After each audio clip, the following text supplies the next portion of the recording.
तुलसी माता की कथा। प्राचीन काल में धरती पर धर्म, भक्ति और पवित्रता की रक्षा के लिए अनेक दिव्य घटनाएं घटीं। इन्हीं में एक पवित्र कथा है तुलसी माता, जिन्हें वृंदा के नाम से भी जाना जाता है।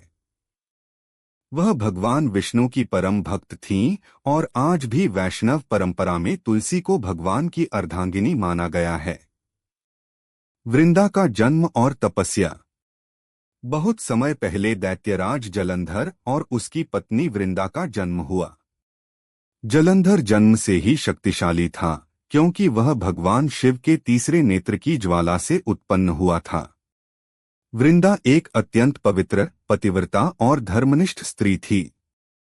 वे भगवान विष्णु की महान भक्त थीं और प्रतिदिन कठोर तप द्वारा ईश्वर का ध्यान करती थीं। उनके तप और पतिव्रत धर्म के प्रभाव से जलंधर अजेय हो गया था। देवता भी उससे भय खाने लगे थे, क्योंकि जब भी जलंधर युद्ध में जाता, वृंदा का पतिव्रत उसे अद्भुत शक्ति प्रदान करता था।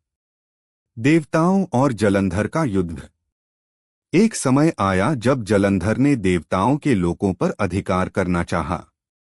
देवता उसके अत्याचारों से त्रस्त हो गए और वे सब मिलकर भगवान विष्णु और भगवान शिव के पास गए। भगवान शिव युद्ध के लिए तैयार हुए, परंतु जलंधर को वृंदा के पतिव्रत का वरदान प्राप्त था। जब तक वृंदा अपने पति के प्रति पूर्ण रूप से निष्ठावान और पवित्र रहेगी, तब तक जलंधर को कोई पराजित नहीं कर सकता था। देवताओं ने उपाय सोचा, पर किसी के समझ में कुछ न आया। अंत में भगवान विष्णु ने दैत्य अत्याचारों को रोकने हेतु धर्म की रक्षा के लिए एक निर्णय लिया। वृंदा की परीक्षा, भगवान विष्णु का रूप परिवर्तन। एक दिन जलंधर युद्ध के लिए बाहर गया।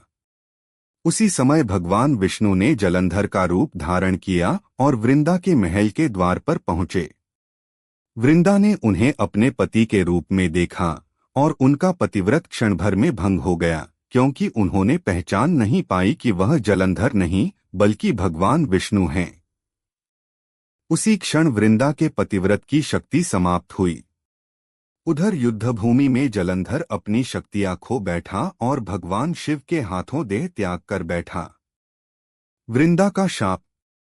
जब कुछ समय बाद वृंदा को सत्य का पता चला कि जो उनके सामने खड़े थे वे जलंधर नहीं बल्कि भगवान विष्णु थे, तो उन्हें अत्यंत दुख और आक्रोश हुआ। वृंदा ने रोते रोते भगवान विष्णु से कहा, हे प्रभु, आपने धर्म की रक्षा के लिए अधर्म का सहारा लिया। आज से आप भी अपने प्रिय से अलग होने का दुख भोगेंगे। यह शाप बाद में रामावतार में सीतावियोग के रूप में प्रकट हुआ। वृंदा ने अपने पति की चिता में सहमति से प्रवेश किया।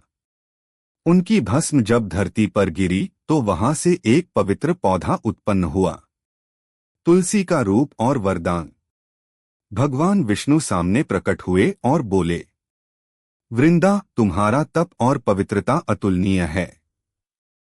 आज से तुम तुलसी के रूप में धरती पर पूजित होगी। मेरी पूजा तुम्हारे बिना पूर्ण न होगी। जग में जहां जहां तुलसी होगी वहां वहां मैं सदैव उपस्थित रहूंगा। ईश्वर के शब्दों से वृंदा को दिव्य स्वरूप मिला। इस प्रकार वे तुलसी माता बन गईं। तुलसी विवाह की परंपरा।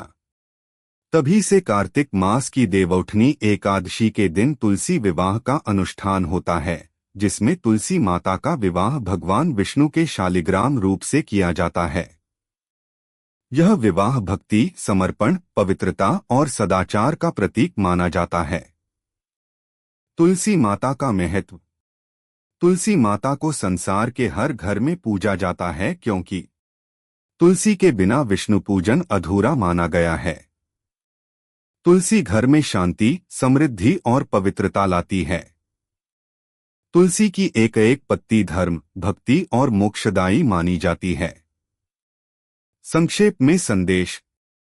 तुलसी माता की कथा हमें सिखाती है कि भक्ति और चरित्र की शक्ति असीम होती है।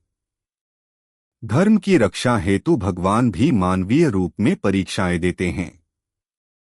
सच्ची निष्ठा और समर्पण कभी व्यर्थ नहीं जाते।